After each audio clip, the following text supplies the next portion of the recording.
Today we're going to be subtracting decimals up to the thousandths place. I'm going to be drawing the model, and we're also going to be doing standard algorithm. Please pay close attention to the similarities and differences between this model and the model we used for addition. I'm going to start off by drawing my place value chart. And I'm going to do the same thing.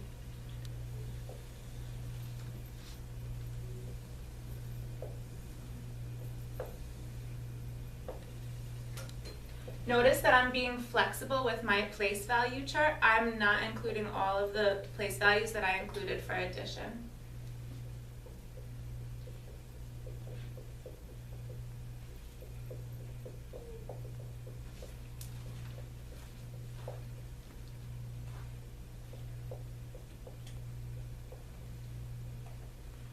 We're going to start off by both representing the first number, 25 and 2/100. We're again in the model going to draw our dots in rows of 5.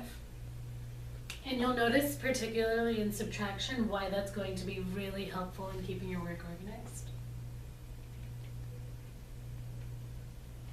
It's important to note here that I had 0 tenths, so I just didn't draw anything in my tenths place.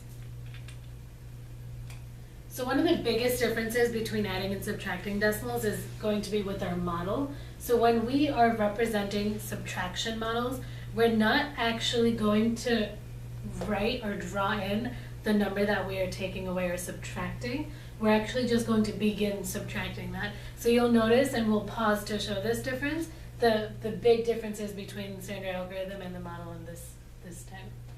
In this case, when I look at my number that I'm subtracting, 1 and 98 thousandths, this number actually extends into the thousandths place, whereas my first number stopped in the hundredths place. I have to take away 8 thousandths from no thousandths. In order to do that, I need to borrow from my hundredths place. I'm going to represent this on my model by crossing off 100th and drawing 10 thousandths in my thousandths place. That's because 100th is the same as 10 thousandths.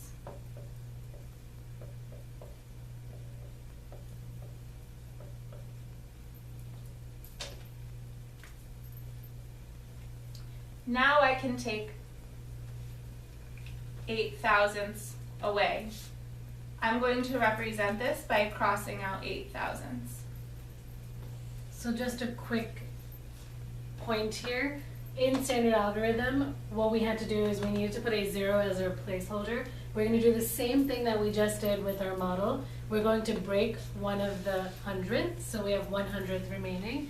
And then we're going to create 10,000, same exact thing, and we proved it with fractions here.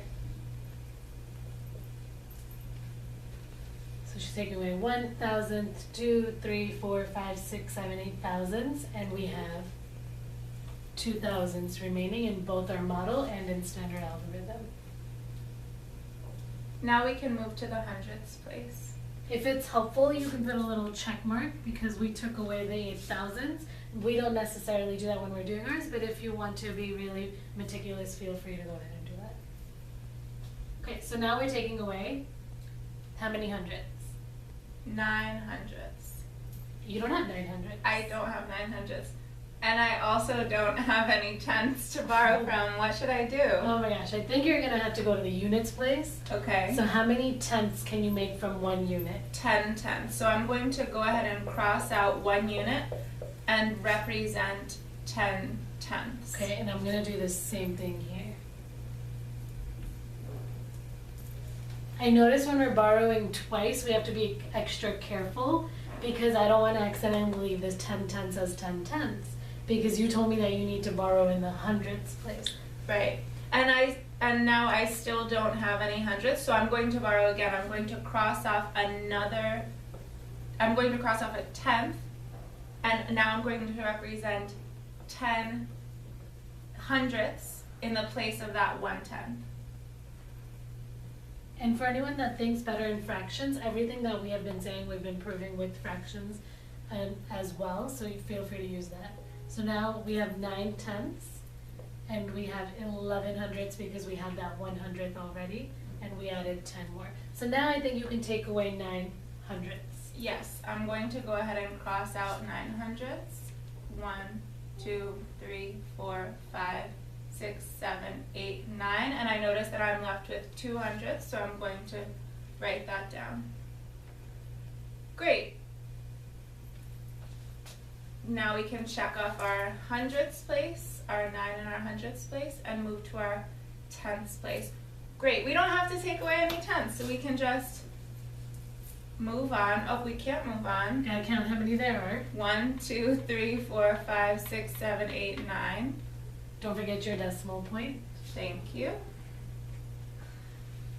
Now we need to take away 1 unit. Do we have enough to take away? Yes, we do. I'm going to cross off 1 dot, and I'm left with 3. So am I.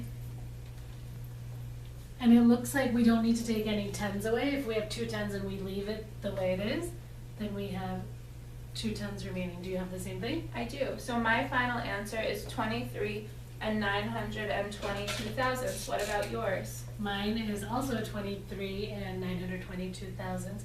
If it was different, I know we would have gone back and tried both again to make sure that we could find our mistake.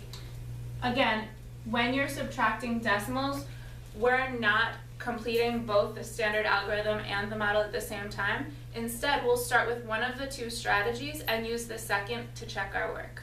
Absolutely. And then 2 more quick hits with the model. Remember, do not represent that second number. You just want to subtract it. Think of it like this. If you had apples and someone is taking away your apples, you're not going to combine anything in the beginning. You're just going to begin giving away your apples. But in standard algorithm, you can represent it just like you would with whole numbers. If you need to, you can put placeholder, a 0 as a placeholder, so that you have something representing all those missing gaps, and then it's just like whole numbers. If you have any questions, go back to the addition video and see if you can compare them, and then reach out to us if you need anything else.